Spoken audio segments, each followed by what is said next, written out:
Hello everyone, welcome back to my channel. और आज का हमारा टॉपिक है जंतुओं में गैसों का आदान प्रदान। निम्न श्रेणी के जो एक कोशिकीय जंतु है, निम्न श्रेणी के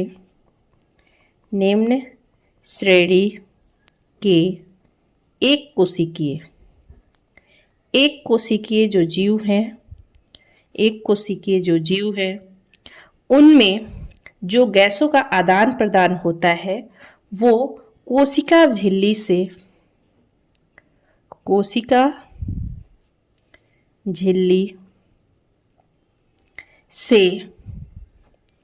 विसरण क्रिया द्वारा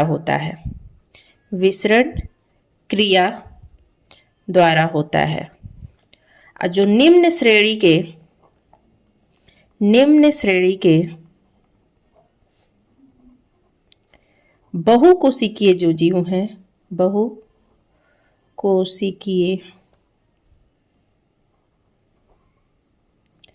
जीव हैं, उनमें जो गैसों का आदान प्रदान है वो शरीर की सतह से होता है, शरीर की सतह से विसरण के द्वारा होता है। शरीर की सतह से विसरण क्रिया द्वारा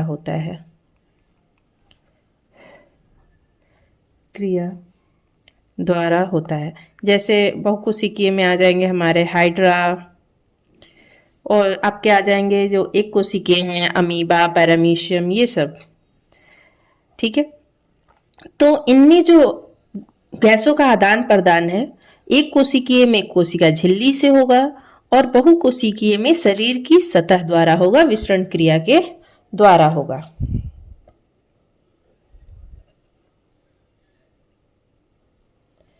ठीक है, अब जो आते हैं मैमल्स, उच्च श्रेणी के जो जंतु हैं उनमें ऊर्जा की बहुत ज्यादा जरूरत होती है और ज्यादा ऊर्जा के उत्पादन के लिए इन्हें अधिक ऑक्सीजन की जरूरत होती है। इसलिए इनमें जो गैसों का आदान प्रदान है, उच्च श्रेणी के जो जंतु हैं, उच्च श्रेणी के बहुकोशिकीय जो जंतु हैं उनमें गैसों के आदान प्रदान के लिए एक विशिष्ट प्रकार का श्वसन अंग पाया जाता है। श्वसन अंग जंतुओं में 3 प्रकार के होते हैं। इनमें श्वसन अंग जो होता है वो 3 प्रकार का होता है। पहला होता है श्वास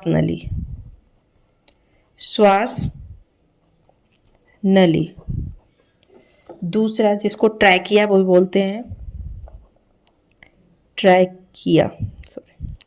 ट्रैकिया। दूसरा होता है आपका गिल्स, और तीसरा होता है हमारा फेफड़ा।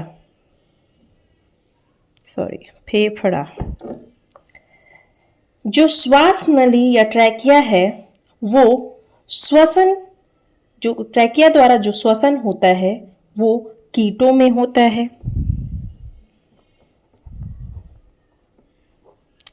कीटों जैसे कि टिड्डा हो गए, तिलचट्टा हो गए, इस प्रकार से उनमें ही जो श्वसन होता है वो ट्रैकिया द्वारा होता है।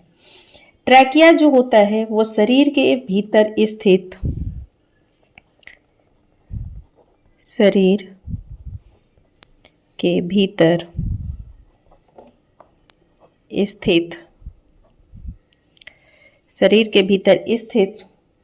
अत्यंत शाखित हवा भरी नलिकाएं हैं।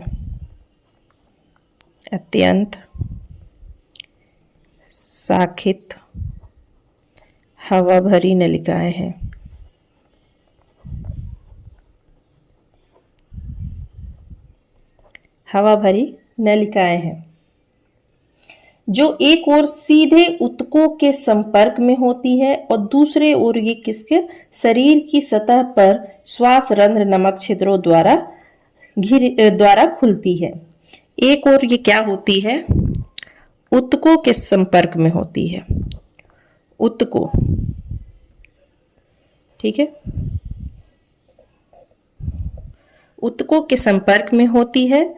और दूसरा क्या होता है, ये शरीर की सतह में जो वातरंध्र श्वास रंध्र होते हैं, शरीर की सतह पर स्थित जो श्वास रंध्र है, श्वास रंध्र है, उनमें स्थित छिद्रों के द्वारा ये क्या करेंगी, छिद्रों के द्वारा खुलेंगी। ठीक है।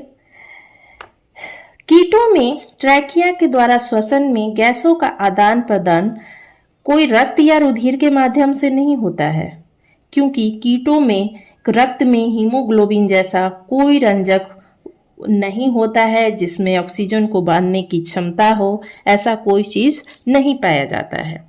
तो इसलिए जो गैसों का आदान प्रदान है वो हमारा ऊतकों और श्वास रंध्रों के माध्यम से होता है।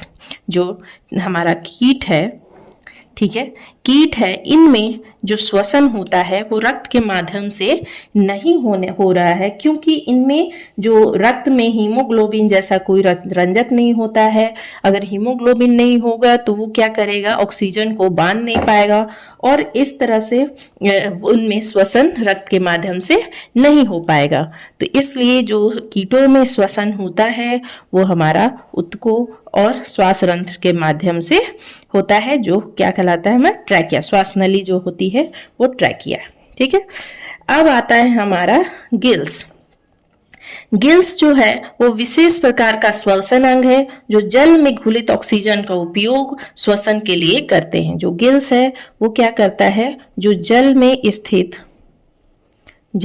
स्थित ऑक्सीजन है उसका उपयोग करके, ऑक्सीजन का उपयोग करके श्वसन करते हैं, श्वसन करते हैं। इसलिए मछलियों के विशेष लक्षण है, अगर गिल्स है, श्वसन के लिए गिल्स का होना मछलियों के क्या है, विशेष लक्षण। तो ये पाया जाता है, जो होता है वो मछलियों में, जो गिल्स है वो किस में पाया जाता है, मछली में।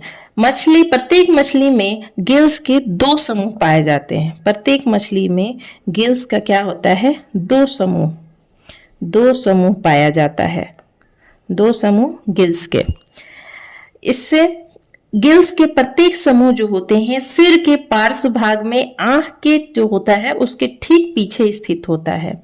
प्रत्येक समूह में कई गिल्स आगे से पीछे की ओर श्रृंखलाबद्ध तरीके से व्यवस्थित होती है, जैसे 1 आ गया, 2 आ गया, 3 आ गया, 4 आ गया, 5 गया, इस तरह से वो क्या कर, एक श्रृंखलाबद्ध इस तरीके से व्यवस्थित होते हैं। हर गिल जो होता है एक चपटी थैली में स्थित होता है, जिसे क्या बोला जाता है, गिल कोष्ठ। जिसे क्या बोला जा रहा है, गिल कोष्ठ। गिल कोष्ठ एक ओर आहार नाल की ग्रसनी तथा दूसरी ओर शरीर के बाहर खुलता है। जो गिल कोष्ठ है एक ओर ग्रसनी में खुल रहा है, आहार नाल के ग्रसनी में, तथा दूसरी ओर वो कहाँ खुल रहा है, शरीर के बाहर, शरीर के बाहर खुलता है। प्रत्येक गिल कोष्ठ में कई गिल पट्टिलिकाएं होती है। प्रत्येक गिल कोष्ठ में कई गिल पट्टिलिकाएं पाए जाती हैं। और मछलियों में जल की धारा मुख से आहार नाल के फैरिंग्स में पहुंचता है। यहाँ जल की धारा में स्थित जो भोजन होता है वो फैरिंग्स से ग्रास नली में चला जाता है। मतलब जैसे हम लोग बात करेंगे, जब हम लोग पोषण में हम लोग देख रहे थे, मनुष्य का आहार नाल जैसे था कि मुख गुहा, फिर उसके बाद ग्रसनी, ग्रास नली, जिस तरह से ग्रसनी से जो मौजूद है वो सीधे ग्रास नली में, उसी तरह से मछलियों में भी क्या होता है कि जो मुख से गई जल की धारा वो सीधे कहाँ पहुंचेगी, ग्रसनी में पहुंची। जो मछली में जो जल है वो मुख में गई, मुख से फेरिंक्स बोले या फिर ग्रसनी, फेरिंक्स या फिर ग्रसनी, फिर जाकर ये कहाँ पहुंच गई, ग्रास नली में। ये कहाँ पहुंच गई, ग्रास नली में। ग्रास नली में जाएगा तो वहां पर परंतु जो जल है गिल कोष्ठों में तथा फिर शरीर के बाहर चला जाता है। जब फिर क्या होता है, वो गिल कोष्ठ में गया, गिल कोष्ठ, अब फिर जाकर क्या हो जाता है, शरीर के बाहर निकल जाएगा। ठीक है, शरीर के बाहर निकल जाएगा। इस प्रकार जो गिल्स है वो हमेशा जल के संपर्क में रहता है, जिससे जल में जो घुले ऑक्सीजन है वो गिल्स की रक्त वाहिनियों में स्थित रक्त में चला जाता है तथा रक्त का कार्बन डाइऑक्साइड जल में चला जाता है। जो रक्त है, जो उनमें मौजूद जो ऑक्सीजन है गिल्स के माध्यम से वो कहाँ पहुंच जाएंगे, आपका मछली के शरीर में, मछली में पहुंच जाएंगे, मछली के शरीर में, और वहां से जो CO2 होगा वो बाहर जल में चला जाएगा, जल में चला जाएगा। ठीक है, इस प्रकार का जो गैस श्वसन गैसों का आदान प्रदान रक्त और जल के बीच विसरण के द्वारा होता है। इसमें भी जो क्रियाएं होंगी वो किसके द्वारा होंगी, विसरण के द्वारा ही होंगी। विसरण के द्वारा गैसों का आदान प्रदान होगा। कुछ अकशेरुकी जो जलीय जंतु हैं जैसे कि झींगा, सांप, सीप में भी जो जलीय श्वसन है वो गिल्स द्वारा ही होता है, और इस प्रकार का जो श्वसन होता है वो क्या कहलाता है, जलीय श्वसन, जलीय श्वसन। इस प्रकार का जो श्वसन होता है वो क्या कहलाता है, जलीय श्वसन। अब आता है नेक्स्ट फेफड़ा। फेफड़ा, फेफड़ा उपसंघ वर्टिब्रेटा के, उपसंघ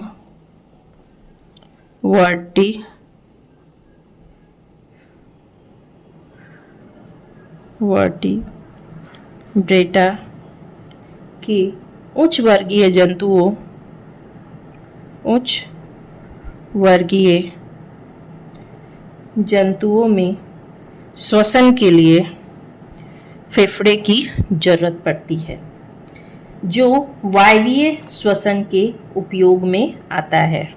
ये किसके उपयोग में आता है, वायवीय श्वसन के उपयोग में आता है।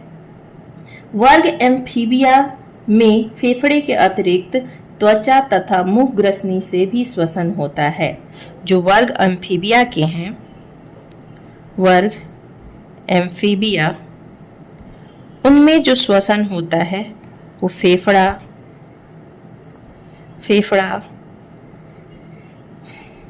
त्वचा तथा मुख ग्रसनी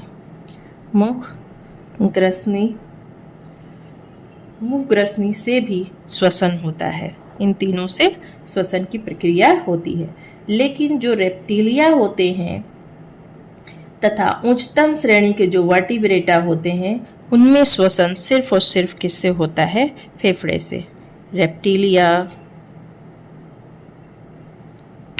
रेप्टिलिया, एवीज तथा मैमेलिया हो गए, मैमेलिया, उनमें जो श्वसन होता है वो फेफड़ों द्वारा ही केवल होता है। That's it for today. आज का हमारा टॉपिक इतना ही था। अब हम लोग नेक्स्ट टॉपिक में जानेंगे कि मनुष्य में श्वसन कैसे होता है, मनुष्य का श्वसन तंत्र। आज का वीडियो आपको कैसा लगा प्लीज़ कमेंट में बताएं, और अगर आपको ये वीडियो अच्छा लगा तो प्लीज़ मेक श्योर आप इसे लाइक करें, चैनल को सब्सक्राइब करें और ज़्यादा से ज़्यादा इस वीडियो को शेयर करें। धन्यवाद।